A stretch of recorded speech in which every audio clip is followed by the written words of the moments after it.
Hey guys, Darren here again from Global Garage. So another quick mod video today, this time on a Sega Saturn.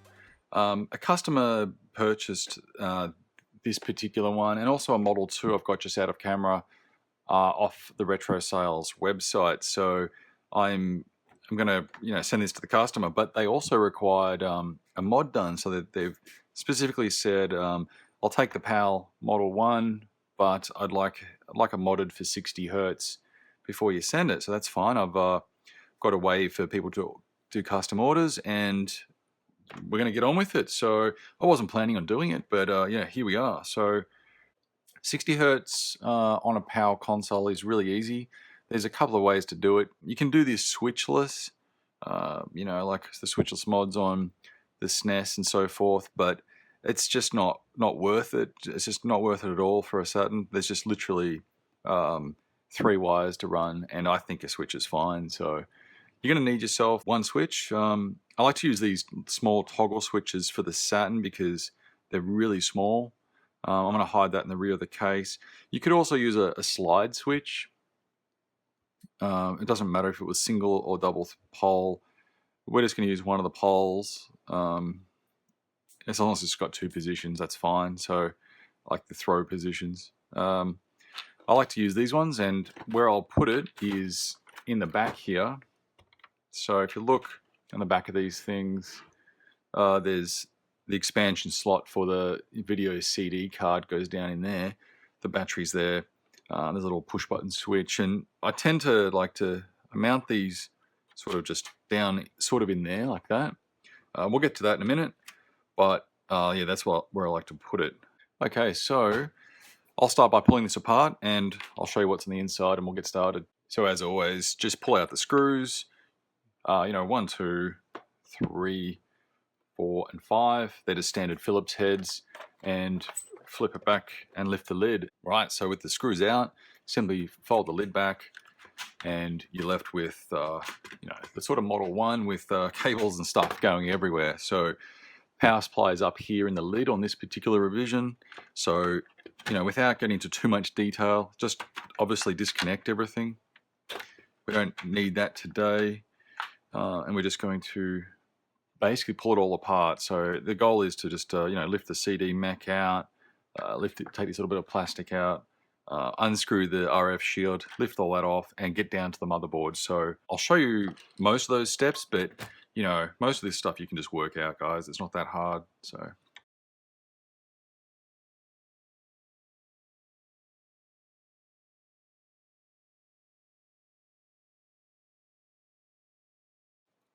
when dealing with ribbons, obviously also always grip it really nice and securely. Pull it straight out. A little bit of a wiggle's okay, but yeah, you want to sort of just be pretty firm with them because they are a little bit delicate. This side strap is the ground strap.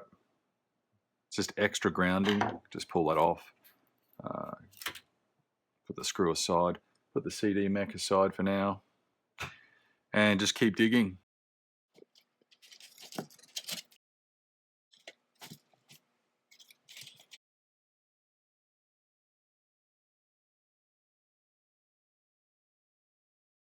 Once you've disconnected those, put that aside somewhere safe.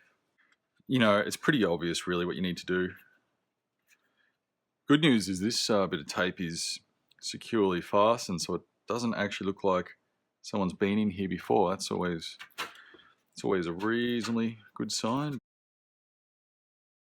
All right, so watch your screws when you pull them out. So the slightly longer goldy colored ones are off the cart slot. And then just go around the board and take out the rest of the screws. All of these RF shield screws are much shorter than the cart slot, so you can put them aside in their own little pile. Okay, so with all those screws out, just go around the RF shield and just sort of pry it up, and it'll all just lift out. The ribbon will just thread through on that end, and you're done there. I'll just put that aside. All right, now we can see the board, and we can see the revision. So I'll just be careful how I point here with a screwdriver, but that's a VA0. It's one of the very early ones, so just check your board revision down here. It's good to know what you're working with anyway. You might need to do caps and things while you're in here, but generally you don't. The PAL boards are quite good. They're quite reliable. The caps are actually really reliable. When you compare the PAL boards to the Japanese boards, the Japanese ones always tend to have failed caps, nearly always. Heaps of videos on YouTube about that, but I find, you get cheap Japanese Saturns in, and 9 times out of 10 you'll need to do a laser and you'll need to do caps, so they can be annoying. Personally, I prefer a PAL console clocks to 60 like we're doing today. And then you've got the best of both worlds. You can play PAL games perfectly, you can play NTSC American games perfectly, and also Japanese. So it really is a one-stop shop. And living in Australia, you want to be able to plug it in with 240 volts. So PAL is really the way to go for us. Or modify the Japanese one to run off an Australian power supply, which is video for another day actually. I'm going to do that soon. I'll show you how to do it. All right, so let's take a look at the area over here where we're going to mount the switch. I'll just spin that around. Might actually just disconnect this ribbon, sort of just flapping in the way, and I don't want it to get broken, so I'll just lift up those little clips and you just pull the ribbon out like so. Okay, so let's have a close look at this area. Okay, so I've zoomed you in there. So we've got a fair bit of room to work with, and we've got to just plan where we're going to mount our switch. We're going to mount it probably just in here on this plastic edge, because the card will still slide in and it's not going to get in the way. You'll also notice the little blue button down here, and that's it's used to clear the internal memory. So in the menu system you can also clear the memory, but for whatever reason they put the button out here on the Model 1, so you can just literally reach in, push it, clear the memory, which is the clock and so forth, as you replace the battery. So always recommend you put a new battery in these things. Almost the very first thing you do, pull out whatever battery is in there, just throw it out, put in a new one. They're really cheap. Maybe clear it and then go through the process and set up the clock. And if it's Japanese, you can change the language and so forth. I've got a video for that I've already done. So good first step, that. So yeah, we've got to work out how to mount this switch, and I'm thinking, we've got a few options. Down there would actually kind of work, but that screw sort of gets in the way. Bit of a shame. That's almost the perfect spot. Up here in sort of the lid area, we could have mounted it, but simplicity, I think somewhere like here will be fine. Just got to work out a position where it's not going to obstruct the door, so I'll play around with that in a second, but we'll get onto the chip and I'll show you what you need to do there. Yeah, we need to dig a bit further, because on these VA0 revisions, we need to find a set of jumpers to control the 50-60 Hertz switching, and they're on the underside of the board. I think they're around about here actually on the underside, so we're going to dig a bit further. Optional right now, you could tackle this in a slightly different way. The chip we're going to deal with is this one here. Sometimes your chip will be listed as a different model. Yours will be a 315-5964, but this one's a 315-5690. And the pin in question is pin 79. So down there, 79, or it's right next to the 80. So optionally right now, you could lift that pin. It's very small and delicate, and you really could damage the area down there. Obviously you pull this post out to get down there. I don't think I'm going to do that today. I think lifting that pin is just a little bit dangerous, so I'm going to go a few steps further and pull the board completely out, flip it over, and we can solder really safely just to the pads underneath. So let me just dig a little bit further.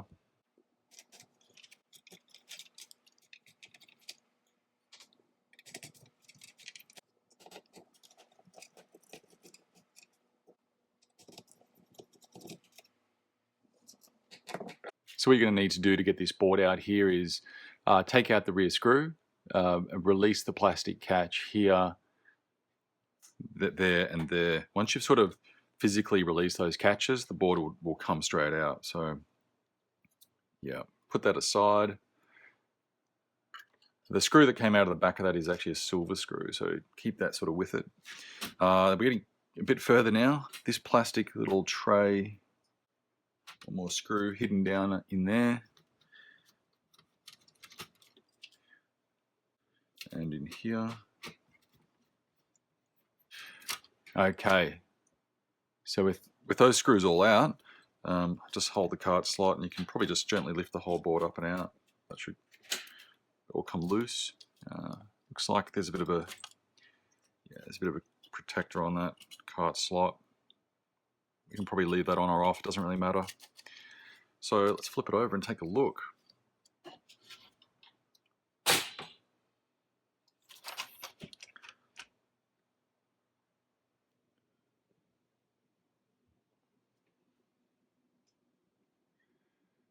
So what we're looking for is the jumpers to control the 50-60 switching. So these VA zeros, like there's a lot of components really. It's a really complex board.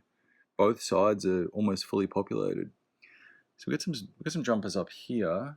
I've got JP22, JP21.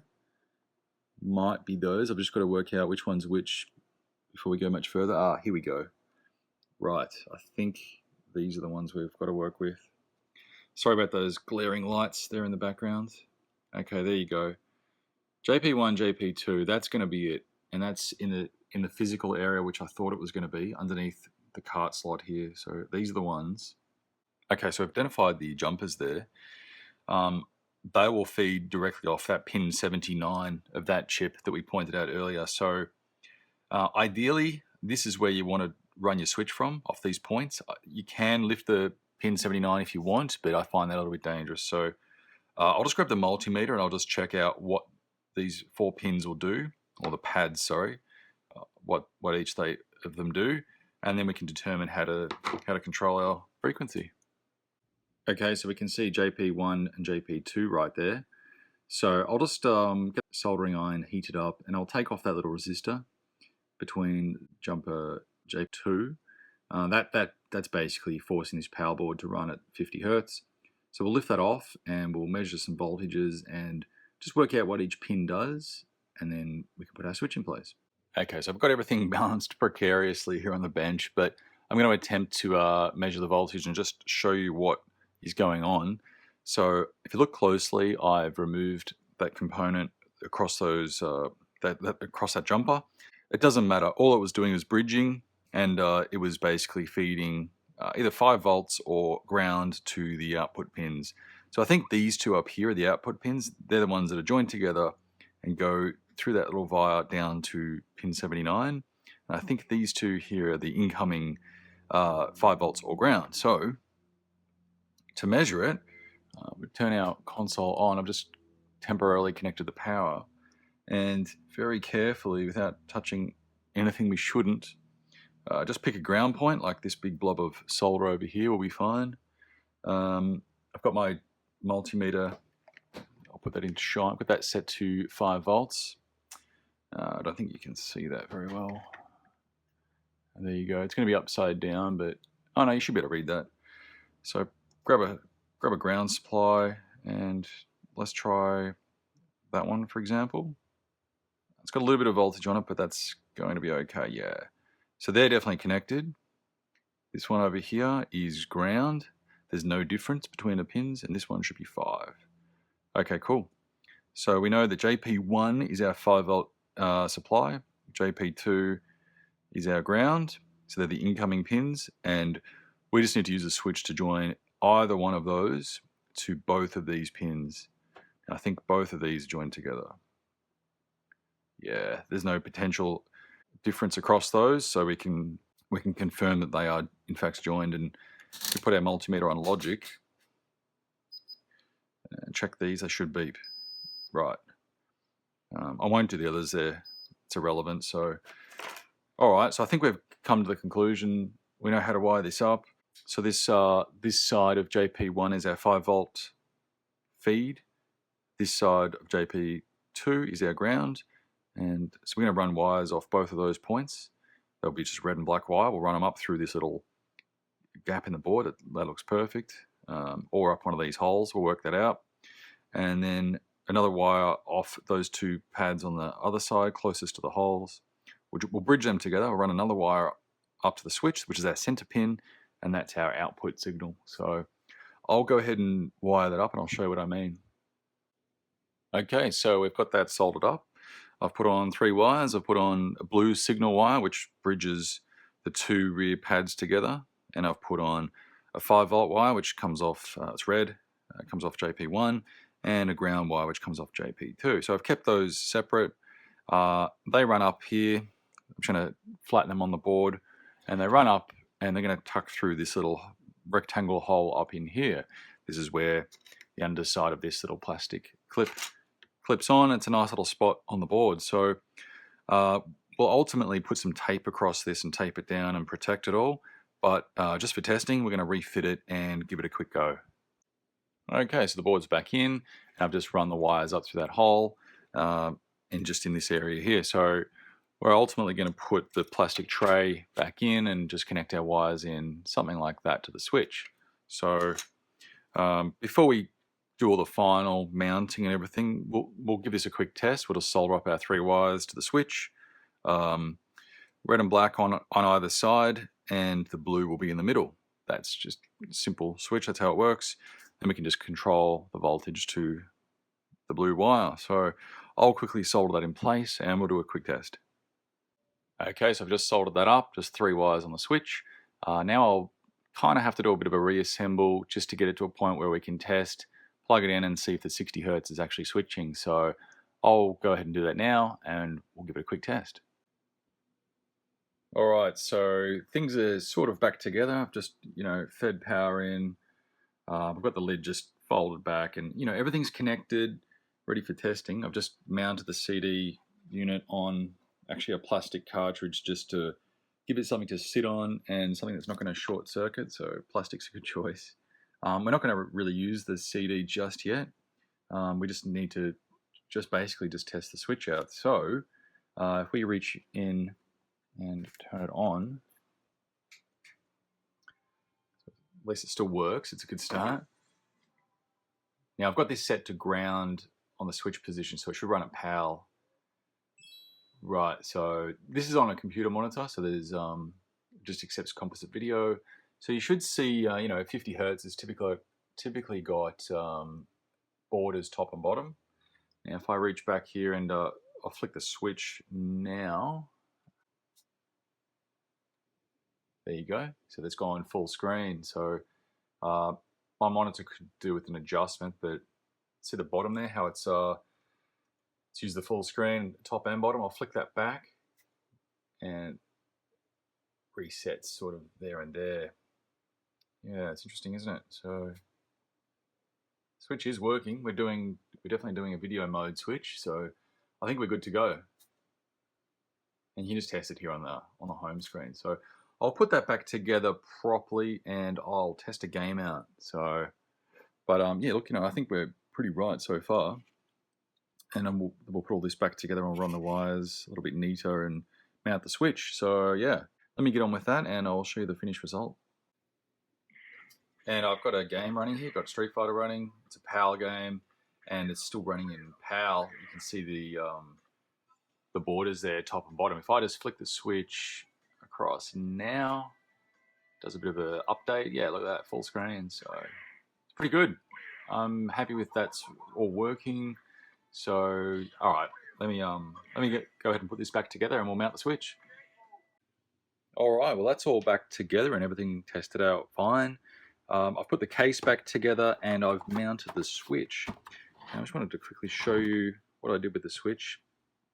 I haven't actually finished the job or really decided where I was going to mount the switch, but I just ran it up through those holes in the board that I showed you before, and up into the expansion bay up in here, where the battery is. We've got 2 options. We could kind of just mount it down in the side like that. I think that's a pretty good spot for it, just in behind the door.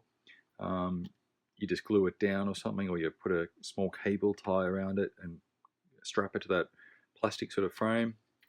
Or, potentially up in there or something.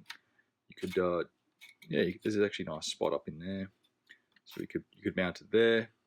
That's actually not a bad spot at all, actually. I might end up doing that one. Or you could get the rear plastic door itself, drill a hole, and obviously mount it like that. But I'm reluctant to drill holes in the case for the Saturn because I just don't think you need to. I think this bay's big enough to sort of hide it, so I'll get on with it and do that. But you know, for now, I've just wrapped a bit of tape around it just so it doesn't short on anything, and I've left it in the 60 hertz position, and I'm just going to literally leave it inside and put the lid back on, and that wraps up the video. So this Model 1, is now running 60 hertz, all tested out really well. I didn't need to do anything else to the console besides put it all back together and, you know, a little bit of a clean the laser wires there, but that's it. All tested out nicely. So that's it for this one, guys. Nice and easy. Hope you can mod your PAL consoles for 60 as well. It's well worth doing. So as always, I'll aim to post up another video here again soon, and thanks for watching.